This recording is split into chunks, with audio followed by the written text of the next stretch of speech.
The Hill neighborhood is located in South St. Louis and is about a 25-minute drive from Parkway South High.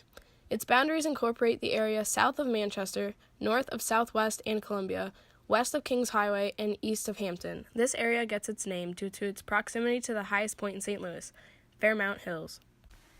Coming from Hannah Road on the opposite side of Parkway South, we turned right onto Big Ben, then made another right onto Highway 141. From 141, we turned left onto Highway 44, then about 15 miles down, we exited off at Hampton Avenue. We then made a right-hand turn onto Hampton Avenue, then turned left onto Wilson. From there, we began our drive through the hill, starting with a beautiful neighborhood.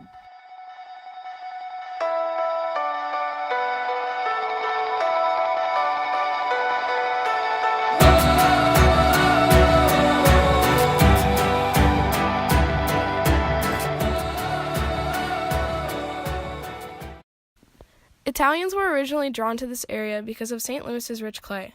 This clay was the foundation of the brick mining industry that paid the bills for nearly everyone in the town. The clay bricks the Italians mined were used to build the houses that still stand there today. The style of the houses are shotgun, a rectangular shape no more than 12 feet wide. They are called shotgun houses because you could shoot a gun through the front door and it would go straight out the back door.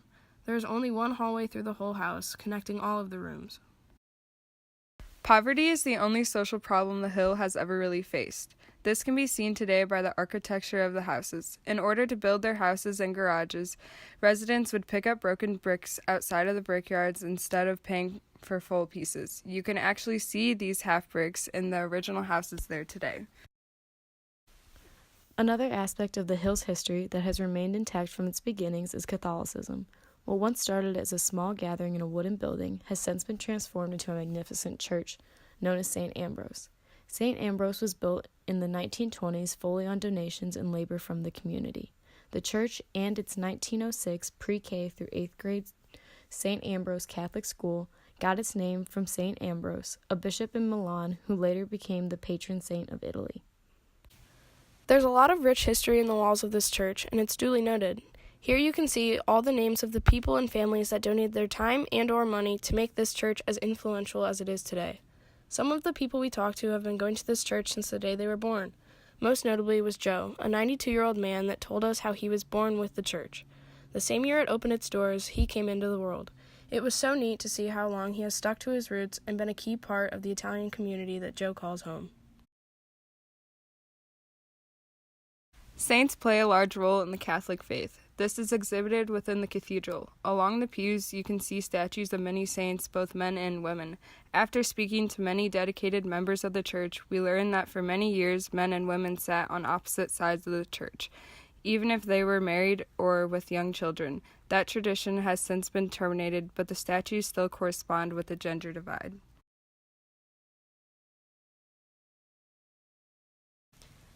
Other historic buildings in the Hill include the WEW 770 AM Radio House and the Riggio Building.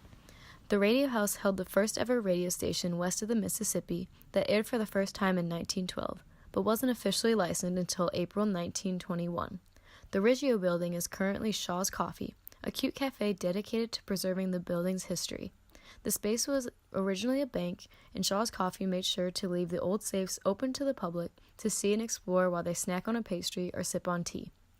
Traveling south from the old bank, you will come across the St. Louis Psychiatric Rehabilitation Center that was established in 1869 and is now run by the Missouri Department of Mental Health. This center provides long-term inpatient psychiatric and psychosocial rehabilitation services to adults with severe and persistent mental illnesses. Historically, the rehab center was right across the street from the Social Evil Asylum, but that building is no longer present. On July 5, 1870, the social evil law was passed in Missouri that legalized prostitution. As long as the practice occurred in a licensed establishment, such as a brothel, and was staffed with licensed employees, such as prostitutes, it was deemed legal. Legalization of prostitution was actually a political move aimed to rid the social evil from the community by bringing the prostitutes out of the shadows. By taxing the prostitutes, the city knew who they were and required them to check in and be treated at the hospital monthly to continue their services. The asylum where the women were examined offered classes that taught them worthwhile skills needed for more acceptable jobs. Even with good intentions in mind, the plan failed as more and more prostitutes realized that they could still practice without registering and paying the tax that went along with it. Ultimately, women stopped registering and prostitution returned underground. This area is right next to Sublette Park, a triangular park that was originally named Manchester Park, but was renamed in 1925 in honor of William L. and Solomon B. Sublette, fur traders from the West that owned land in Graduate League Square.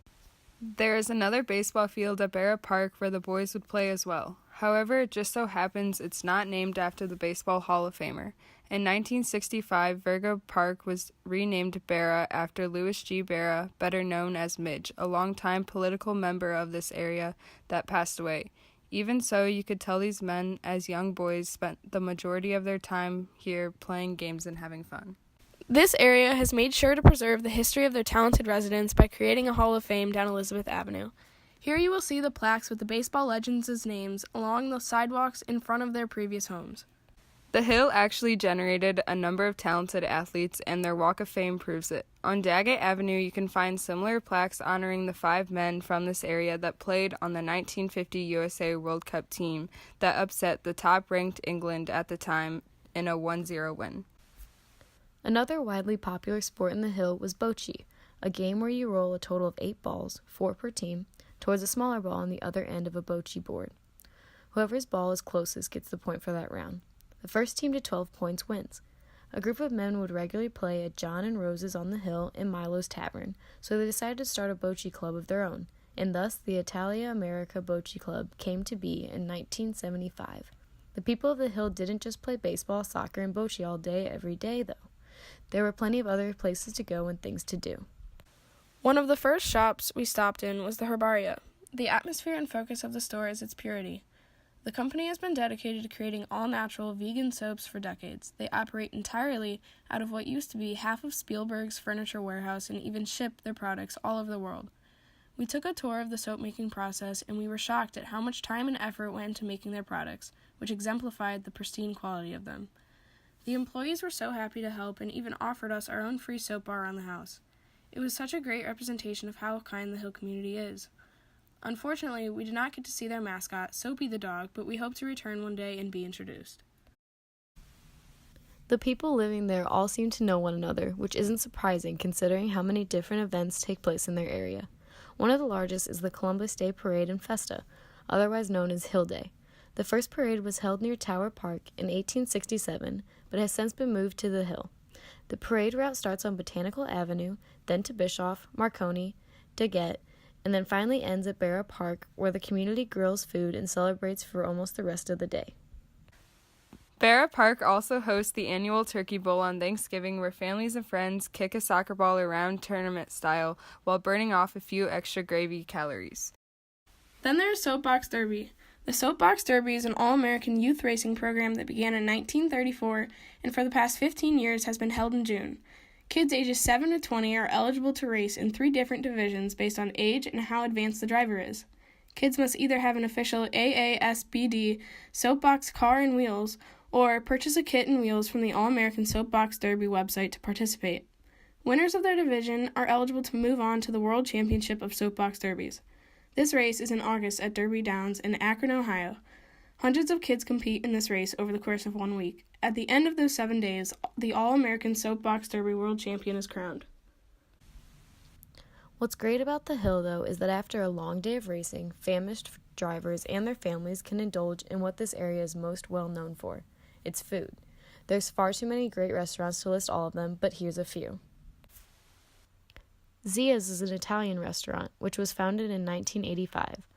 After over 30 years of just being a restaurant, Zia's decided to start a food truck in 2011 that travels throughout St. Louis. Amaghetti's was established in 1921, where their famous bread has been made ever since by Louis Amaghetti Jr. Even today, the bread is made the same exact way.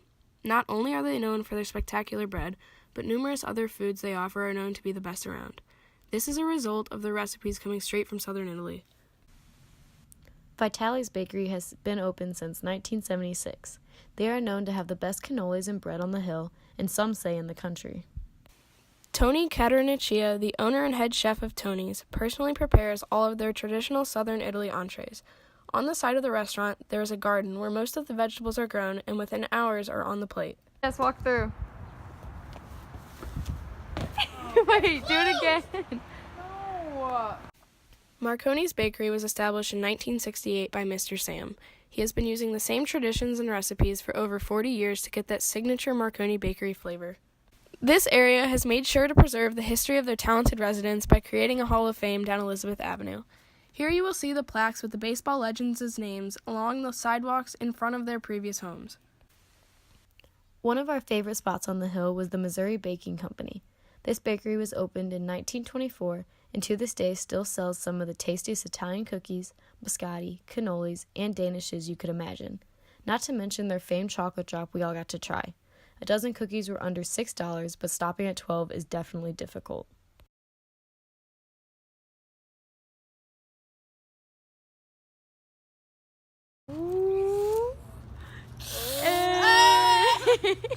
Speaking of bakeries, there's a couple more cakes we need to talk about. The Hill is home to 4 different STL 250th anniversary cakes within its boundaries. One is in front of Ragazzi's restaurant.